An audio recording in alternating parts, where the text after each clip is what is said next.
Ok, nous avons convié ces 2 jours d'atelier pour former des acteurs communautaires, à savoir les Badjanougor, les relais communautaires, les imams, les délégués de quartier, mais aussi les forces de l'ordre et également les juristes, pour les convier à une activité dans le cadre d'un projet qu'on appelle le programme conjoint des mutilations génitales féminines, des violences basées sur le genre et les mariages d'enfants, en partenariat avec l'UNFPA et aussi Tostan Sénégal, mais aussi avec la direction du ministère de la Femme, de la Famille et de la Protection des enfants. Les violences sont très récurrentes dans la région. Les chiffres sont très alarmants.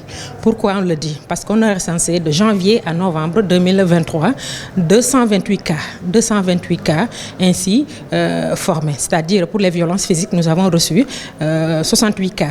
Pour les violences économiques, 54 cas. Pour les violences psychologiques, 74 cas. Et pour les violences sexuelles, 28 cas.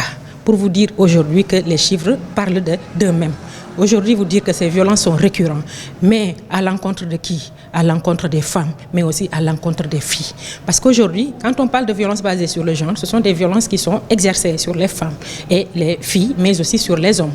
Mais on a senti que les femmes et les filles souffrent le plus pour ces cas de violence. C'est pourquoi aujourd'hui, nous avons initié dans le cadre de ce programme ces 2 jours d'échange pour un peu capaciter les acteurs communautaires, pour capaciter tous les acteurs qui interviennent dans la chaîne de la prise en charge sur les mécanismes qui sont mis en place pour pouvoir prendre en charge les enfants, ces victimes, de façon holistique. À savoir aujourd'hui que la prise en charge psychologique, la prise en charge psychosociale, mais aussi la prise en charge sanitaire et judiciaire. Ce que nous attendons d'eux aujourd'hui, c'est de nous accompagner dans le cadre des activités de prévention. Parce que comme on le dit si bien, mieux vaut prévenir que guérir.